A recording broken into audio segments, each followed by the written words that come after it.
Hi hello friends, welcome back to our YouTube channel. GDS second list కోసం ఎదురు చూస్తున్న వాళ్ళకి అందరికీ ఒక పెద్ద గుడ్ న్యూస్ వచ్చిందండి. అదేంటిదంటే ఫస్ట్ లిస్ట్లో ఇప్పుడు రిజల్ట్ వచ్చింది కదా, ఆ లిస్ట్లో దాదాపు 60% మంది రిజెక్ట్ అయ్యారంటండి. ఈ ఇన్ఫర్మేషన్ ఎలా వచ్చిందని చెప్పేసి మీరు అడగవచ్చు. నాకు పోస్టల్ డిపార్ట్మెంట్లో ఒక తెలిసిన ఒక ఫ్రెండ్ ఉన్నాడు, ఆయన అడిగితే చెప్పారు ఇది దాదాపు 60% రిజెక్ట్ అయ్యారంట. అది ఎందుకు అయితే ఇప్పుడు ఇక క్వశ్చన్ ఏంటి వస్తుందంటే, అసలు ఎందుకు రిజెక్ట్ అయ్యారు అనే క్వశ్చన్ వస్తుంది. దాని గురించి నేను వీడియోలో క్లియర్గా చెప్తాను. ఇక్కడే కదండి మీకు గుడ్ న్యూస్ వచ్చేది. సెకండ్ లిస్ట్ కోసం ఎదురు చూస్తున్న వాళ్ళందరికీ ఓకే కదా. ఇప్పుడు ఇందులో 60% రిజెక్ట్ అవ్వడం వల్ల మీకు కూడా వేకెన్సీ అనేది పెరిగింది, ఛాన్సెస్ అనేది ఎక్కువ ఉంటుంది. సో మీరు కూడా కరెక్ట్ డాక్యుమెంట్తో రెడీగా ఉండండి.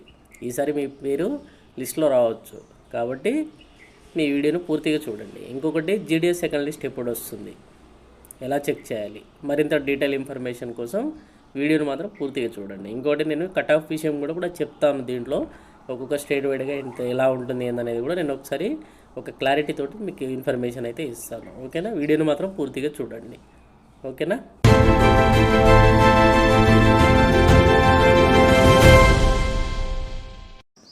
Friends, India post GDS online engagement ఓకేనా. ఇప్పుడు దీన్ని కనుక మనం చూసుకుంటే దీంట్లో వచ్చేసి ఫస్ట్ లిస్ట్ ఆల్రెడీ రిలీజ్ అయిపోయింది, వెరిఫికేషన్ కూడా కంప్లీట్ అయిపోయింది March 23 తోటి. ఇప్పటికీ ఇంకా రిజల్ట్ రాలేదు, సెకండ్ లిస్ట్ అనేది రాలేదు. సెకండ్ లిస్ట్ ఎప్పుడు వస్తుంది? ఇది క్వశ్చన్ అనేది నేను ఆన్సర్ ఇస్తానండి, చివరికి ఇస్తాను లాస్ట్. ఫస్ట్ అసలు 60% రిజెక్ట్ ఎందుకు అయింది? ఓకేనా, 60% రిజెక్ట్ అప్లికేషన్స్ ఎందుకు రిజెక్ట్ అయినాయి అంటే, అప్లికేషన్ అంటే క్యాండిడేట్స్ ఎందుకు రిజెక్ట్ అయ్యారనేది ఫస్ట్ తెలుసుకుందాం మనం. 60% అంటే ఆల్మోస్ట్ దాదాపు సగానికంటే 10% ఎక్కువ అండి. ఓకేనా. ఇప్పుడు ఫర్ ఎగ్జాంపుల్ 28,000 వేకెన్సీస్ అయితే అందులో దాదాపు 50% అంటే, మీరు 60% నేను చెప్తున్నాను, 50% అంటే 14,000 అంటే 15,000 మంది రిజెక్ట్ అయ్యారు. అంటే దాదాపు ఇంకా 13,000 వేకెన్సీస్ అనేది ఉన్నాయి. అలాగే ఇది ఫస్ట్ మీరు గుర్తుపెట్టుకోవాల్సింది. ఆ రిజెక్ట్ అయింది కూడా మార్క్స్ వల్లనో దీనివల్లనో కాదు. చాలామంది ఫ్రెండ్స్ ఏం చేశారంటే టెంపరీ అంటే టైంపాస్ కోసం అప్లికేషన్ చేశారు, వెరిఫికేషన్ వెళ్ళలేదు కొంతమంది. ఇంకొకటి, కొంతమంది ఏం చేశారంటే 10th మెమోలో ఒక రకంగా మార్క్స్ ఉండి దాంట్లో ఏమో అసలు వస్తుందా రాదా, ఇది రియలా ఫేకా అని కొంతమంది ఏం చేశారంటే అన్నీ 100 out of 100 పెట్టేశారు. తర్వాత ఏమన్నా మాట్లాడుకోవచ్చులే అని అనుకుని చాలామంది అప్లికేషన్ పెట్టారు. వాళ్ళది ఏమైందంటే అక్కడికి వెళ్ళాక డాక్యుమెంట్, ఇప్పుడు దీంట్లో మన అప్లికేషన్లో పెట్టిన మార్క్స్ దీంట్లో ఉన్న మార్క్స్ డిఫరెంట్ ఉంటుంది కదా, అప్పుడు అక్కడ రిజెక్ట్ అయిపోయారు. కొంతమంది నేము డేట్ ఆఫ్ బర్త్ దగ్గర రిజెక్ట్ అయ్యారు. కొంతమంది ఏం చేశారంటే, ఇప్పుడు కొంతమంది నార్త్ ఈస్ట్ అప్లికేషన్ పెట్టుకున్నారు. వాళ్ళు ఏం చేసుకున్నారు, స్టార్టింగ్ అప్లై చేసుకునేటప్పుడు ఓకే వస్తే వెళ్దాంలే అని అనుకుని డిసైడ్ అయ్యి అప్లికేషన్ పెట్టారు. కానీ చివరికి వెళ్ళలేదు వాళ్ళు అక్కడికి, ఎందుకంటే వాళ్ళ పరిస్థితులు వాళ్ళకు ఉంటాయి కదా. అట్లా ఈ విధంగా చాలా వరకు అంటే 60% మెంబర్స్ అనేది రిజెక్ట్ అయ్యారు. అంటే దాదాపు 15,000 మంది రిజెక్ట్ అయ్యారు ఫస్ట్ లిస్ట్లో.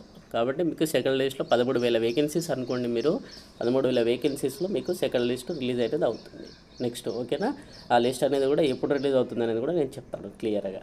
ఓకేనా. ఫస్ట్ అయితే మనం ఇప్పుడు కటాఫ్ గురించి తెలుసుకుందాం మనం. ఓకేనా, ఫస్ట్ కటాఫ్ కనుక చూసుకుంటే ఆంధ్రప్రదేశ్ వచ్చేసి దాదాపు అంటే, ఇప్పుడు ఫర్ ఎగ్జాంపుల్ అంతకుముందు ఇంత 99 100% అయింది కదా, ఈసారి కొంచెం 96 నుంచి 100% వరకు కట్ ఆఫ్ ఉండొచ్చు. అస్సాం వచ్చేసి 94 నుంచి 100 వరకు ఉండొచ్చు. ఓకేనా. నెక్స్ట్ బీహార్ వచ్చేసి 92 నుంచి 100 వరకు ఉండొచ్చు. ఓకేనా. నెక్స్ట్ ఛత్తీస్గఢ్ కూడా అలానే ఉంటుందండి, ఆల్మోస్ట్ 92 93% ఇవే ఉంటుంది. లాస్ట్ ఢిల్లీ వచ్చేసి దాదాపు మీకు 96 నుంచి 100% వరకు ఉండొచ్చు. ఈ కట్ ఆఫ్ ఎప్పుడు తగ్గుతుందంటే, మీరు అనుకున్న అంటే మనకి చాలా తక్కువ స్కోర్ ఉంది కదా బ్రదర్, మాకు ఎలా వస్తుందని చెప్పేసి మీకు డౌట్ రావచ్చు. ఈ స్కోర్ ఎప్పుడు తగ్గుతుందంటే సెకండ్ లిస్ట్ అయిపోయిన తర్వాత క్లారిటీ వస్తుందండి. అర్థమైందా మీకు? సెకండ్ లిస్ట్కి అయిపోయిన తర్వాత థర్డ్ లిస్ట్లో మీకు కట్ ఆఫ్ అనేది చాలా తగ్గిపోతుంది, ఆల్మోస్ట్ తగ్గిపోతుంది. ఓకేనా. కాబట్టి ఇప్పుడైతే సెకండ్ లిస్ట్ వచ్చే అవకాశాలు అయితే ఇవే అండి, మ్యాక్సిమం ఈ స్కోర్ తోటే వస్తుంది. ఓకేనా. గుజరాత్ కూడా 96 నుంచి 100% వరకు ఉంటుంది. ఓకేనా, గుజరాత్ 96 నుంచి 100% వరకు ఉంటుంది. తర్వాత హిమాచల్ ప్రదేశ్, హర్యానా, జమ్మూ కాశ్మీర్ ఇదంతా 92 నుంచి 100 96% వరకు వస్తుంది. ఓకేనా. తర్వాత కర్ణాటక, కేరళ ఓకేనా.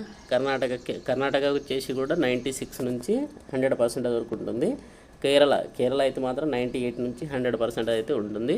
తర్వాత నార్త్ ఈస్ట్ కొంచెం తగ్గే అవకాశాలు ఉందండి.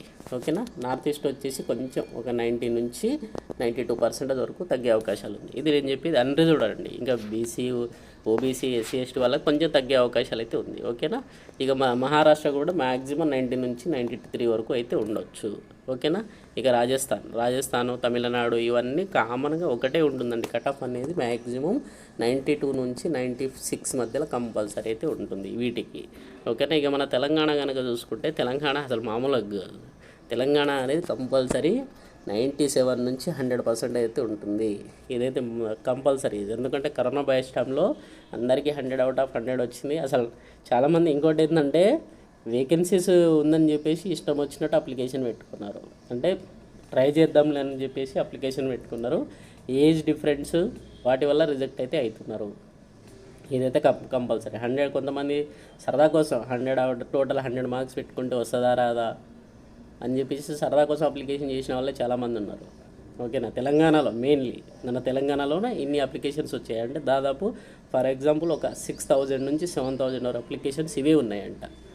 నేను ఒక అఫీషియల్గా తెలుసుకున్న ఇన్ఫర్మేషన్ ఇది. ఓకేనా. మా క్లోజ్ ఫ్రెండ్ ఉన్నారండి డిపార్ట్మెంట్లో, అందుకనే చెప్తున్నా అంత డీటెయిల్గా క్లియర్గా. తెలంగాణలో మ్యాక్సిమం కట్ ఆఫ్ వచ్చేసి 97 నుంచి 100% అనేది 100% ఇదైతే పక్కాగా ఉంటుంది కట్ ఆఫ్ అనేది. కావాలంటే మీరు సెకండ్ లిస్ట్ వచ్చినప్పుడు చూడండి మీరు. ఓకేనా. ఇది మన తెలంగాణ పరిస్థితి. ఇక నెక్స్ట్ ఆంధ్ర కనుక చూసుకుంటే ఆంధ్ర కూడా అంతే ఉంటుందండి. ఓకేనా. ఆంధ్ర కూడా 98 నుంచి 100% అయితే ఉంటుంది. 96 అనుకోండి. ఇంకా 96 నుంచి 100% అన్ని కేటగిరీలు ఇంకా. ఓకేనా. మీ అందరికీ చెప్పాలి అంటే 90% ఉన్న వాళ్ళకి అందరికీ సేఫ్ ఉన్నారండి ప్రజెంట్. సెకండ్ లిస్ట్లో మాత్రం సేఫ్లో ఉన్నారు. అంటే మనం ఎస్టిమేషన్ అనేది ఒక 2% ఎక్కువనే పెట్టుకోవాలి కానీ తక్కువ పెట్టుకోవద్దు. ఓకేనా. కాబట్టి మీరు అందరూ వెయిట్ చేయండి, సెకండ్ లిస్ట్ కోసం వెయిట్ చేయండి. ఓకేనా. ఇంకోటి ఏంటంటే సెకండ్ లిస్ట్ ఎప్పుడు వస్తుంది అనేది ఒక డౌట్ వస్తుంది మీకు. ఓకేనా. సెకండ్ లిస్ట్ అనేది ఈ వీక్ ఎండింగ్లో కంపల్సరీ వస్తుందండి. ఈ వీక్ ఎండింగ్ లోపు కంపల్సరీ వస్తుంది. లేదు ఒకవేళ అప్పటికి రాలేదు అంటే ఈ వీక్కి ఎగ్జాక్ట్లీ మండే అంటే next week Monday or Tuesday లోపు కంపల్సరీ వస్తుంది. ఈ గ్యాప్లో ఎప్పుడైనా రావచ్చండి. ఓకేనా. ఈ week ending or next Monday or Tuesday వరకు ఎప్పుడైనా రావచ్చు రిజల్ట్ అనేది. ఓకేనా. ఏ క్షణమైనా రావచ్చు. కానీ వస్తే మాత్రం నైటే వస్తుంది. మ్యాక్సిమం నైట్ టైమే వస్తారు. ఎందుకంటే ఆ టైంలో కొంచెం సర్వర్ అనేది కొంచెం ఎక్కువగా యూజ్ చేయరు కదా వెబ్సైట్ని. కాబట్టి ఆ టైంలో ఎక్కువ అనేది ఛాన్సెస్ అయితే ఉంది. కాబట్టి మీరైతే టెన్షన్ పడకండి. దానికి దగ్గరగా ఫస్ట్ లిస్ట్ కట్ ఆఫ్కి దగ్గరగా ఎవరైతే ఉన్నారో వాళ్ళందరూ దీని మీద కొంచెం హోప్స్ పెట్టుకోవచ్చు. కొంచెం తక్కువ మార్క్స్ ఉన్న వాళ్ళు ఇక హోప్స్ని మాత్రం లైట్ తీసుకోండి. థర్డ్ లిస్ట్ 4th లిస్ట్ వరకు అప్పటి వరకు వెయిట్ చేయండి, సరిపోతుంది. ఓకేనా. ఇంకోటి మీరు డాక్యుమెంట్స్ అనేది పర్ఫెక్ట్గా చెక్ చేసుకోండి ఒకసారి. ఒకవేళ మీరు నియర్ బై ఈ కట్ ఆఫ్కి నియర్ బై ఉంటే మీరు ఒకసారి డాక్యుమెంట్స్ అన్ని చెక్ చేసుకొని రెడీగా పెట్టేసుకోండి. ఓకేనా. ఇదైతే అఫీషియల్ ఇన్ఫర్మేషన్ అండి. ఓకేనా. ఇక రిజల్ట్ కూడా చెప్పాను కదా డేట్స్, ఆ డేట్స్ లోపు కంపల్సరీ వస్తుంది సెకండ్ లిస్ట్ అనేది. రిజెక్ట్స్ మాత్రం చాలా అయినాయి కాబట్టి మీరు కూడా గుర్తుపెట్టుకోండి. మీరు కూడా సెకండ్ లిస్ట్లో మీ జాబ్ వచ్చిన తర్వాత మీరు కూడా రిజెక్ట్ అవ్వకుండా ఉండాలంటే మీ డాక్యుమెంట్స్ అన్నీ కరెక్ట్గా పెట్టుకోవాలి మీరు. ఓకేనా. ఓకే అండి. Thanks for the watching. Have a nice day.